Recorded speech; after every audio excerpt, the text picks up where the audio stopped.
Hello dear students, welcome to CR Digital Classes. I am Sonakshi Jaiswal and today we are going to understand the structure for computation of salary, that is income from salary. So we are going to understand today how is the structure of income from salary or the pro forma to compute income from salary.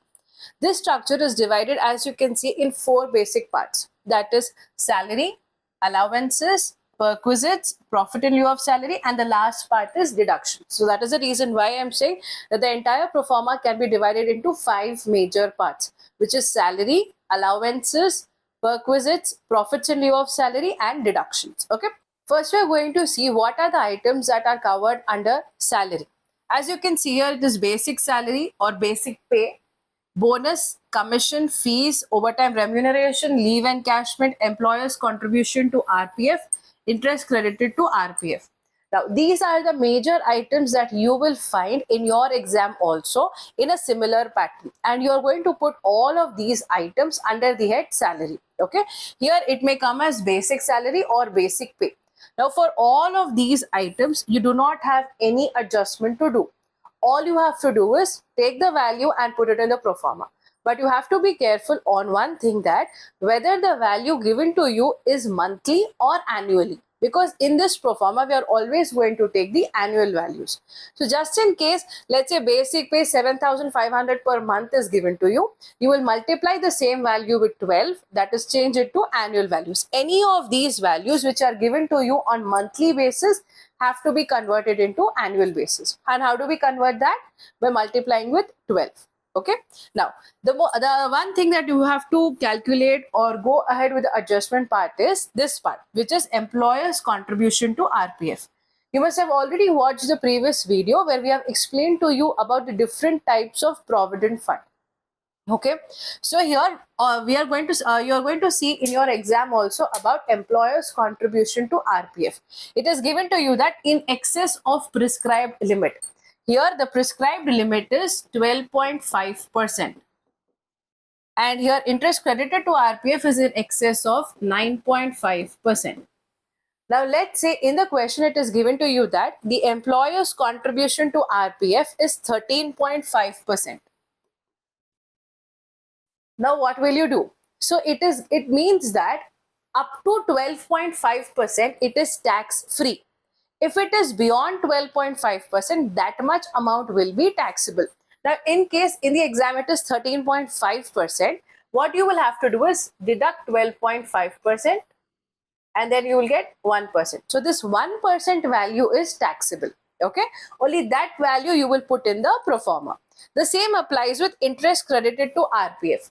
Now in the exam, instead it is given to you that it is 11.5% of interest which is credited to the RPF, then it is allowed only up to 9.5%. That means 11.5% minus 9.5%, that is going to give you 2%. So 2% only will be taxable. Okay, the value that you have to see is how much is taxable. That taxable value will come in your pro forma. Okay, I repeat again that we have to see the prescribed limit, which is 12.5% and 9.5% in case of interest. So when it is 12.5% or less than 12.5%, it is tax free. Only the excess amount will be taxable. That excess amount you will write in your pro forma. Okay, so this is about your salary part. Next, the next head that you can see over here is allowances. Now allowances again are of different types. There are fully taxable allowances, there are partly taxable allowances, then there are some allowances which are exempted, which are not taxable. We are going to see about each of these type of allowances now.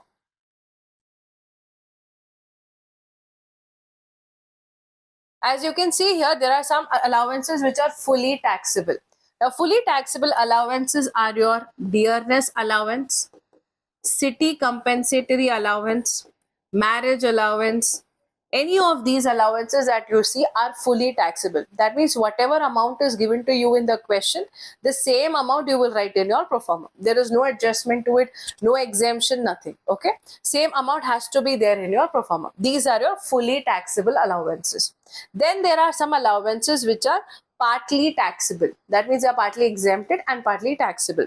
Now those again you can see here are, one is general allowances. Under general allowances we have entertainment allowance, we have your house rent allowance. Okay, these are called as general allowances. Then there are another set of allowances where exemption is linked with the actual expenditure. That means here there is no limit, there is no statutory or mandatory deduction. It is only linked with the actual expenditure. Like let's say in the question it is given to you that for the purpose of uniform allowance, the employee has spent rupees 1000 per month. Okay, that 1000 per month is only is allowed as exemption.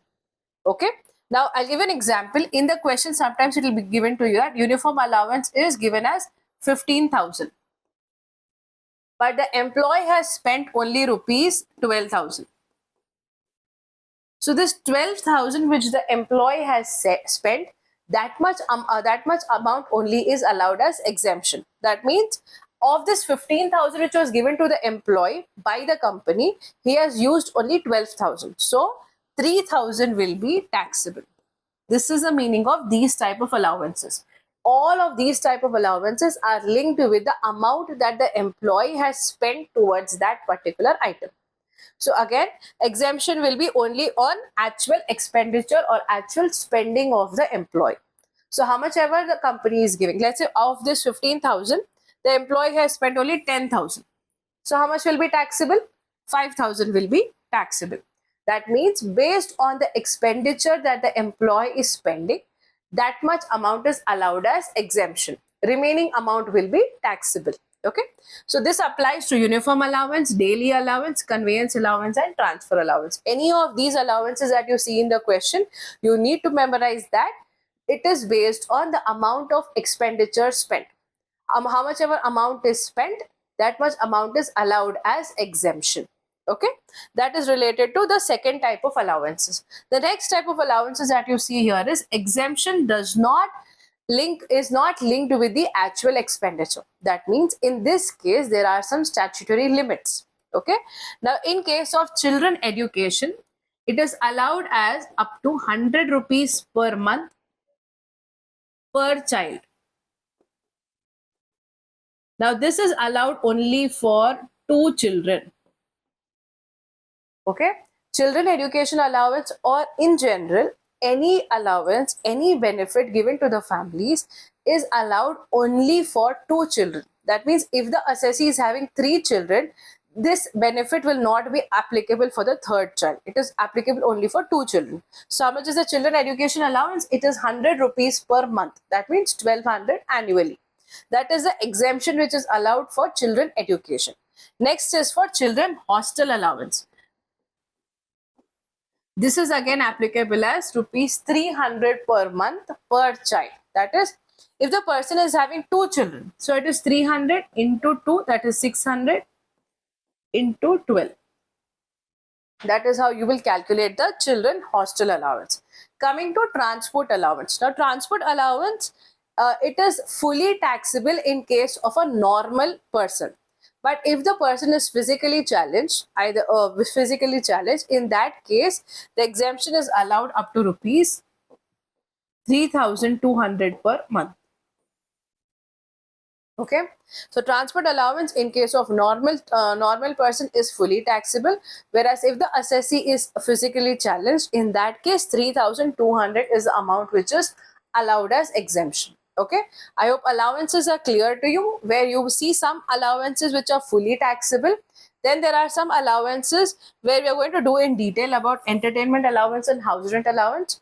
Coming to the next type of allowances is where these allowances are linked with the actual expenditure, where you have to see how much amount the assessee is spending towards it. Okay, that much amount will be allowed as exemption. Then you have the other 3, that is your children education allowance, children hostel allowance, transport allowance, where there is a statutory limit fixed. That means up to rupees 100 per month it is exempted, and beyond that it will be taxable. Okay, so this is about allowances. Children education allowance, hostel allowance is important. Okay, then let's see about our entertainment allowance, which is a general type of allowance. Now one thing you have to understand that whenever entertainment allowance is given to you in the exam, you have to see if the assessee is a government employee or a non-government employee. If the assessee is a government employee, then there are some deductions or exemptions which are allowed. But if the assessee is a non-government employee, in that case, whatever is the entertainment allowance amount given to us in the question, the entire amount will be taxable. Okay. Now let's see what are the deductions which are allowed. So as you can see, if the person is a central or a state government employee, there are three things that we have to see on how much deduction is allowed. Firstly, either the actual amount received or 20% of salary or rupees 5,000. We write over here 20% of salary or actual entertainment allowance received or rupees 5,000. Okay. So you have to see the least of the three amounts. Of these three, whichever is the least, that much amount will be allowed as exemption. Okay. So when we are saying 20% of salary, here we are only going to see the basic pay. So salary is equal to basic pay only. That means in the question, always basic pay will be given. Okay. So when you are calculating 20% of salary, that means you are calculating 20% of basic pay only. Okay. Then you will see how much is the actual entertainment allowance given to the employee. Next is rupees 5,000. This is a fixed limit, that is statutory limit. So of these three values, whichever amount is less or the least of the three amounts is allowed as deduction. Okay. And that too only in case of government employees. In case of non-government employees, entire amount is taxable. Okay. So this is about entertainment allowance. It is important. Sometimes it is asked in your short type question and it can be a part of your long type question as well. Okay. So remember about entertainment allowance. Then next is about house rent allowance. Okay. House rent allowance comes into picture when the assessee, that means the employee, is paying any kind of rent. That means he's staying in a rented apartment or a rented house. In that case, house rent allowance is given as an exemption. Okay. How much exemption is given, that we are going to see now. Now, whenever you see the word house rent allowance in the question, you have to see where is the person staying or where is the assessee staying. Is the assessee staying in a metro city or in a non-metro city? When we say metro city here, we mean only 4 cities, which is Mumbai, Delhi, Chennai and Kolkata. So if the person is staying in any of these 4 cities, then these are the exemptions which are allowed. If the person is staying in any of the city except these, that is in any of the non-metro cities, then these are the exemptions that we are going to see. So firstly, in case of house rent allowance where the employee is staying in a metro city, what you have to see is how much is the actual HRA the employee is receiving, or rent paid minus 10% of salary, then 50% of salary. Okay. Whichever is least, that much amount is allowed as exemption. Okay. Now, when we say salary here,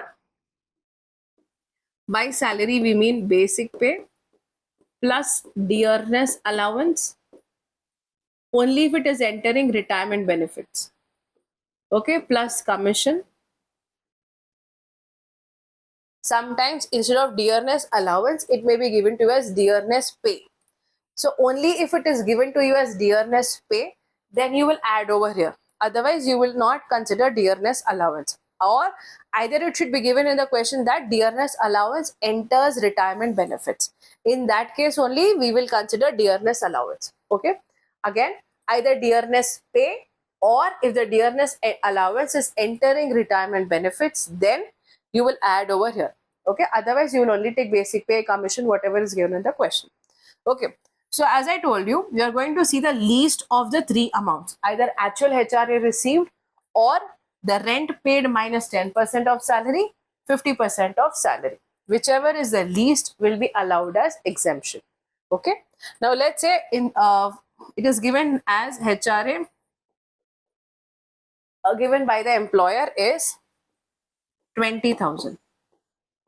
And of these three values, you have calculated the least value that you found is 14,000. Okay, least of these three values you got as 14,000. So that means 14,000 is allowed as exemption and taxable HRA is 6,000. This is the exempted amount. Okay. So whenever you get this exemption value, that you will deduct from the actual allowance minus the exemption, and the remaining will be taxable. That means the 6,000 will appear in your pro forma. Okay. So this is about your employees when they are staying in a metro city. In case of non-metro city, as you can see, all the conditions remain the same as in a metro city. Only instead of this 50% of salary, you will have 40% of salary. Okay, rest all the conditions remain the same. That is why whenever you have a question based on HRA, you do not have to see whether the person is a government employee or a non-government employee. The only thing that you have to concentrate about is whether the person is staying in a metro city or a non-metro city. Based on where they are staying, the following conditions you have to consider. Okay, now let's see about perquisites. Okay, as you can see here, perquisites again are of four different types, where one is where these perquisites are taxable to all type of employees. Then next is perquisites and fringe benefits taxable in specified employees, and special perquisites and tax-free perquisites and fringe benefits. Okay, now when we say specified cases or special employees, we are talking about those people whose salary will exceed rupees 50,000. So if your annual salary exceeds rupees 50,000, then you are eligible for these kind of perquisites. That means, in short, every employee will be eligible for these type of perquisites. Okay. Now, the ones which are taxable to all are rent-free accommodation. Next is medical facilities, club membership, credit card payment by the employer. Okay, these are the ones which are taxable to all. Then in case of specified employees, we have motor car, gas, water, electricity bills paid by the employer. And here your tax-free perquisites include medical facilities, food or free meals, and next is education. Okay, these come under your tax-free and tax-free perquisites and fringe benefits. Okay, now let's see about what is this RFA. Rent-free accommodation again is an important concept, could be asked in short type and or a part of a long type question. Now, when you are dealing with rent-free accommodation, here this is different from house rent allowance. House rent allowance is where the employee, I am an employee and I am staying in a rented apartment or a rented house. Then house rent allowance comes into picture. Here we are talking about rent-free accommodation. Rent-free accommodation means this has been given as accommodation by the employer to the employee. So the employee does not have to pay any rent to the employer. Okay, so that is a benefit which the employee is getting from the employer. Hence, it is a perquisite. Okay, so whenever the employer is providing any accommodation to the employee, rent-free accommodation is the perquisite name. Okay, now if the person is a government employee and he is receiving a rent-free accommodation, then how much will be the rent-free accommodation value? The value of the perquisite in that case will be whatever is the rent which is fixed by the government. That value will be the rent-free accommodation value. So it means, let's say the rent fixed by the government is rupees 20,000 per month. Okay. So RFA in your pro forma will be 20,000 into 12. So that will be 2,40,000. So in your pro forma, you will write 2,40,000. Okay. So rent-free accommodation in case of government employee is whatever is the rent which is fixed by the government, that value we will put in the pro forma. Coming to non-government employees. Now, in case of non-government employees, you have to see the population size of the place where the person is staying. Now, let's say it is given to that the person is staying in a place where the population is 25 lakhs. So you have to see this bracket. Okay, so here the size, this what has been written is the population size. Okay, if the size of the population is up to 10 lakhs, then it will be 7.5% of salary. Okay, again here salary means basic pay plus dearness allowance if it is entering retirement benefits, plus commission, plus all taxable allowances. Okay. Okay, the size of the population is important, where if it is up to 10 lakhs, then it is 7.5% of salary. If it is exceeding 10 to 25 lakhs, that means between 10 lakhs to 25 lakhs, it is 10%. Above 25 lakhs, it is 15%. Okay, so these values are applicable up to 31st October 2023. Okay, in case if you are given that the person has shifted from one place to another, from one city to another, then again rent-free accommodation is changed, and as on or from, you can say, from 1st October 2023, the government is following the census of 2011. Okay, based on 2011 census, if the population is up to 15 lakh, then it should be 5% of salary. Next, if it is between 15 lakhs to 40 lakh, the population size is 15 lakh to 40 lakh, 7.5% of salary, and above 40 lakhs, it is 10% of salary. So you have to see whether you are given about the population or the employment time period is given to you of this period or this period. Based on whatever time frame is given to you, you have to take up these values which are there here. Okay, again I repeat, when we are saying the word salary, here we mean salary is equal to basic pay plus dearness allowance if it is entering retirement benefits, or it is also called as dearness pay.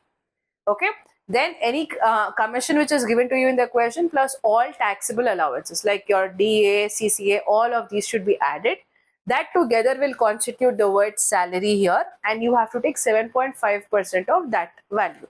Okay, whatever you get the value here as, same amount will reflect in your pro forma.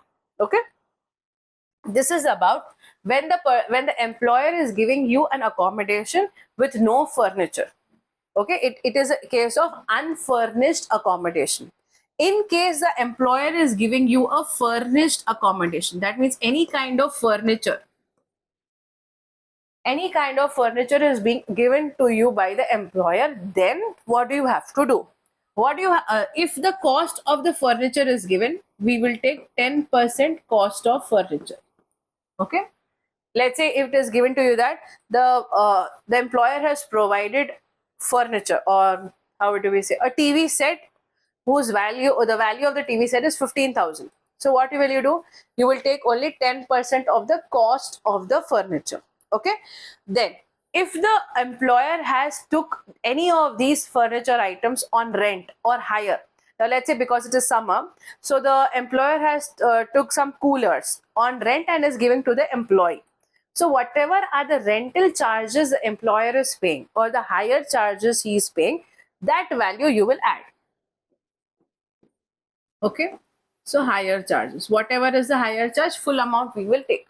So after calculating the furnished accommodation value, let's say the unfurnished accommodation value you have got as 24,000. Okay, and 10% cost of furniture is, let's say, 1,000.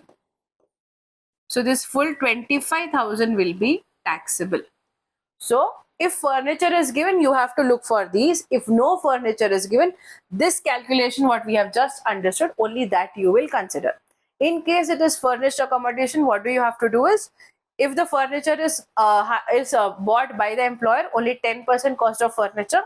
If the employer himself is hiring the furniture items, cooler, TV set, AC, any of these, then whatever are the rental charges or the higher charges, only those should be considered. Okay, so this is about your rent-free accommodation. Students, remember one thing, that you have to memorize these values as it is. There is no shortcut to it. Then the last part of your pro forma deals with deductions from salary under section 16. Which is a section? It is section number 16. Okay, the first deduction is standard deduction. Standard deduction allowed is least of the two, either total salary, actual salary, or rupees 50,000, whichever is less. Okay, so a lump sum amount of rupees 50,000 is allowed as deduction. Now, why is this deduction given? This deduction is given so that the employees can cover any costs that they are incurring towards their movement from home to office, or in their process of work. Any kind of these expenses which they incur, they can cover up in this 50,000 value. Okay, so either actual salary or rupees 50,000, whichever is least, is allowed as deduction. Now, let's say the annual salary of a person is 8 lakhs. Okay, so deduction allowed, standard deduction is least of the two, either actual salary or 50,000. Now, in this case, it is 50,000. So, 50,000 will directly be given as standard deduction. So, now the taxable salary will be 7,50,000. Okay, this is about your standard deduction. Coming to entertainment allowance, if you remember, we have already done entertainment allowance in the previous slide, where three values are important. One, actual entertainment allowance. Two, 20% of salary, or rupees 5,000. Whichever is least, that much amount you will give as exemption. That exemption amount which you are giving will be shown here in the deductions part of your salary. Okay, this is already completed in the previous slide. Coming to professional tax, as you all know, professional tax is paid by all the employees. As per the government, it is allowed up to rupees 2,500 per annum. Okay, this is a maximum limit which the government allows as rupees 2,500 per annum, and this is the professional tax which is to be paid by the employee. Okay, so these are the three deductions which are allowed under the head income from salary. One is standard deduction, next is entertainment allowance, and next is professional tax paid by the employee. Okay, so these are the three things that are important for us for deductions. Now let's go back to the pro forma. So now let's see a complete view of what we are going to do when questions are asked on income from salary. So as we have discussed each of them one by one, now let's see what do we do together. Okay, I hope this is visible to you all. So first part is salary, where you will have to take all of these items as mentioned. You do not have to do any adjustment, any deduction to it. Directly whatever value is given to you in the question, you will simply copy paste here. But if monthly values are given, you will always multiply that with 12, because we are supposed to take only the annual values. Okay, then the only thing that you have to worry about is this part, which is employer's contribution to RPF. You will have to see whether the contribution is up to 12.5%. If it is up to 12.5%, it is not taxable. If it is crossing the limit of 12.5%, then that much amount will be taxable. And next, in case of interest credited to RPF, 9.5% is taxable. Up to 9.5% is taxable. If it is beyond the limit, then that much amount will be taxable. You have to put that amount here in the pro forma. Okay, coming to allowances, if you remember, we have done house rent allowance, entertainment allowance, and some allowances which are linked with the actual expenditure, like uniform allowance, daily allowance, and some which are not linked with the actual expenditure, like children education allowance, children hostel allowance. All of that will come under allowances head. Next is your perquisites. For perquisites, if you remember, we have done one perquisite which is rent free accommodation. Okay, rent free accommodation is important. And the other type of perquisites that you have seen, like club membership, what is this about? Club membership fees, if it is paid by the employer, or credit card bills of the employee if they are paid by the employer, all these are perquisites. Okay, now that is not allowed as exemption. It is fully taxable perquisite. Okay, so whatever value is given to you under club membership or credit card bills paid by the employer, all of this amount is fully taxable. Same amount you will have to put under the head perquisite, write club membership and write the value. Okay, next, this is also applicable in case of gas bill, water bill, electricity bill, which is paid by the employer on behalf of the employee. Full perquisite is taxable. Okay, coming to medical facility. Medical facilities, if the employee has taken any kind of medical facility in a recognized hospital, okay, some hospitals are recognized by the IT department, and or a government hospital. If any of these medical services have been taken by the employee, then it is fully tax free.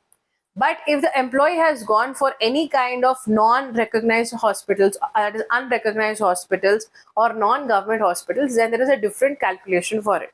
You have to remember about recognized hospitals that it is completely tax-free. Then coming to food over here, where you are talking about free meals. Okay, free meals. Now in case of the employer is providing any kind of refreshments, any kind of meals to the employees during the office hours, it is free of cost. That is, it is a tax-free perquisite. Now this meal cost, that is when we are talking about lunch or break or dinner, any kind of full meal which is given to the employee, exempted amount is rupees 50. That means if the employer is giving any kind of meal up to rupees 50, it is tax free. If it is above rupees 50, it is taxable. That this is per day value, okay? Per day. So let's say if the employer is investing rupees 70 per meal for one employee, that means up to 50 rupees it is exempted, right? So 20 rupees is taxable. So you will have to multiply this with 20 into number of working days into annual value, that is 12. So that much amount will be taxable. Remaining is completely tax free. So up to, you have to remember that whenever you see about free meals, if the value is exceeding rupees 50, if it is not exceeding 50, it is tax free. You can simply write in the working note. But if it is exceeding 50, then in the working note, you will have to show the calculation for free meals. Okay. Then education again is tax free. Okay. Now let's see about motor car. Now, whenever motor car is given to you in the question, you will always have to see if the motor car is either a small car or a big car. How do we know that? Now, sometimes it will be given to you directly that small car is provided by the employer, or it may be given as big car. But if nothing is mentioned, then you will have to see the fuel capacity of the car. If the car has a fuel capacity of up to 1.6 liters, it is called as a small car. And if it is above 1.6 liters, then it is called as a big car. Okay, this will be also given to you in the question as the car is 1600 cc, that is small car. More than 1600 cc, it is a big car. Okay, now what about the values? What will be the motor car value? Now here you have to see that is the car provided by the employer or it is the employee's car. Now if the car is provided by the employer and it is being used for both official and personal purpose, then and expenses are also paid by the employer, then in case of small car it is going to be 1800 per month. Okay, and in case of big car it is going to be 2400 per month. Okay, along with this, if the employer is also providing driver facility or a chauffeur facility, in that case additional amount about the driver is 900 per month. Okay, this driver amount will come only if the driver is provided, otherwise only the perquisite value will be for small car and big car. Okay, in case of driver, if in the exam it is given to your chauffeur facility, all of that mean the same, it is driver, which is 900 per month. Okay, now if the employer is giving or employee is giving any other amount, that means if he is giving 1000 rupees per month or 2000 per month, nothing is considered. Only 900 per month is allowed as driver's salary. That means this will be the perquisite value.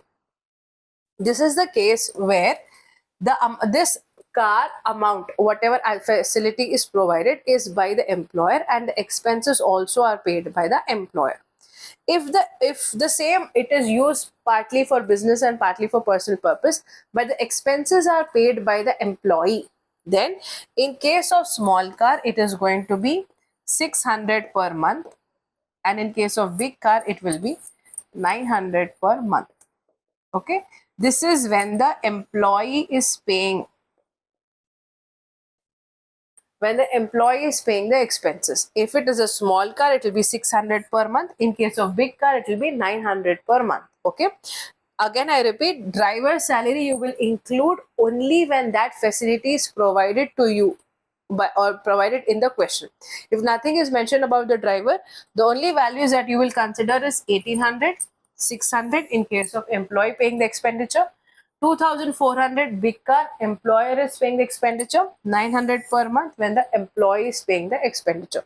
So as I told you, whenever anything is given to you about motor car, you have to identify whether the car is a small car or a big car. Okay, after that you have to see who is paying the expenses.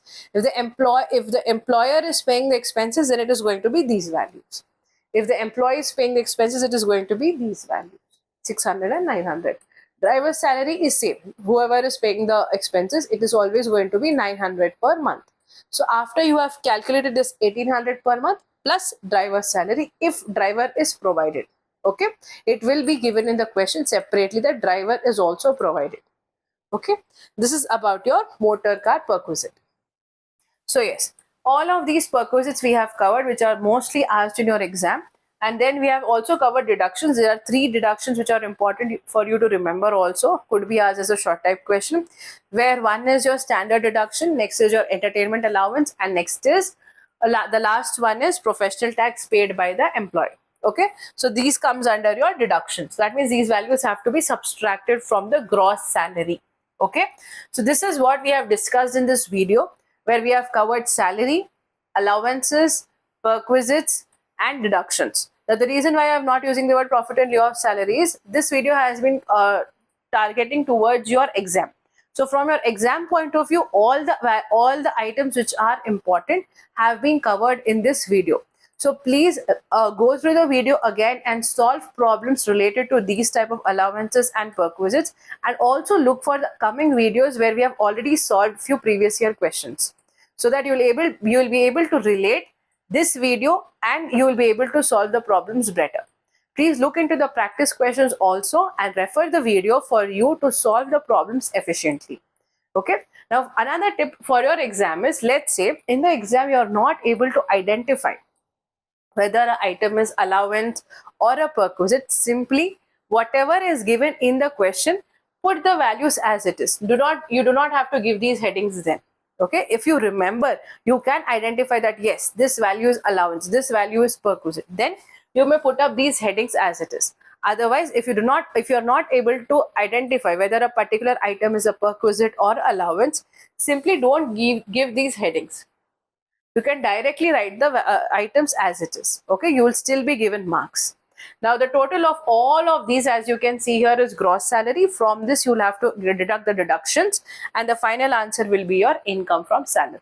Okay, so dear students, I hope you've understood this concept of computation of income from salary and the entire pro forma and structure on what are the items that will be asked in the exam, where do you have to put which item, and how much is the exemption deduction allowed. Okay, thank you dear students. I hope you've enjoyed the video. All the best from SIA Publications.